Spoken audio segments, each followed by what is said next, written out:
ایک بیوہ عورت کے جس کے پاس پہننے کے لیے لباس بھی نہیں، اس کا ایک بیٹا بھی ہے۔ جب اس نے اپنی ماں کی اس حالت کو دیکھا تو برداشت نہ کر سکا۔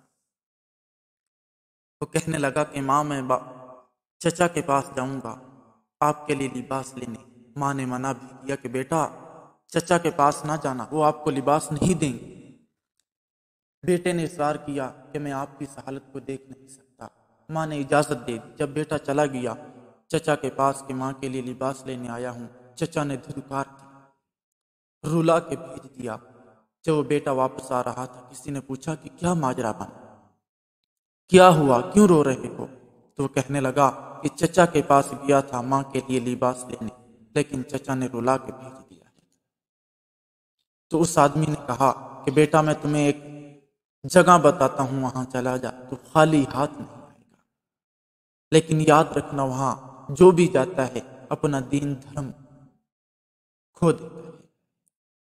کہنے لگا کہ جا حرم میں چلا جا، وہاں ایک آدمی ہے محمد نام، اس کے پاس چلا جانا، اس کے پاس جب جاؤ گے تو خالی ہاتھ نہیں ہوں گے۔ وہ بیٹا جب گھر پہنچتا ہے ماں کے سامنے روتا ہے۔ ماں نے کہا بیٹا میں نے تجھے کہا نہیں تھا کہ چچا کے پاس نہ جانا، لیکن تو چلا گیا۔ بیٹا پھر کہنے لگا کہ ماں میں اب حرم میں جاؤں گا، وہاں ایک آدمی کسی نے بتایا ہے کہ وہاں خالی ہاتھ کوئی نہیں آتا۔ تو ماں نے کہا بیٹا وہاں نہ جانا، وہاں جو بھی چلا جاتا ہے وہ اس کا دین دھرم چھین لیتا ہے، تو وہاں نہ جا۔ بیٹے نے اصرار کیا کہ ماں میں جاؤں گا، لیکن میں اپنے بتوں کے ساتھ بھی وفا کروں گا، میں اپنا دین دھرم اسے نہیں دوں گا۔ بیٹا چلا گیا۔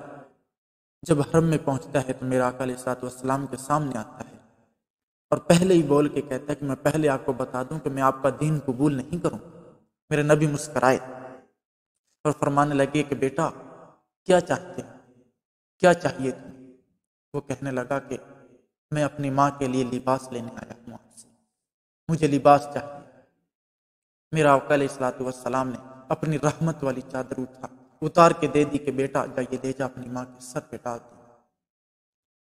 جب وہ چادر لے کے گھر پہنچا تو ماں نے پوچھا کہ بیٹا کیا اس نے اپنا دین کو تجھے دیا تھا؟ بیٹا کہنے لگا کہ نہیں ماں، میں نے پہلے ہی کہہ دیا تھا کہ میں آپ کا دین قبول نہیں کروں گا۔ جب ماں نے وہ چادر اوڑھی تو ماں کہنے لگی کہ بیٹا جس نے اپنی رحمت والی چادر ہمیں دی ہے، اب حق بنتا ہے کہ ہم اس کا دین قبول کریں۔ اس کو اخلاق کہتے ہیں، اس کا نام اخلاق ہے کہ لوگ اخلاق کو دیکھ کے اپنے دین بدل دیں۔ ہم بھی اپنے اخلاق ایسے بنائیں، غریبوں کے ساتھ ہمدردی کریں، یتیموں کے سر پہ ہاتھ رکھیں۔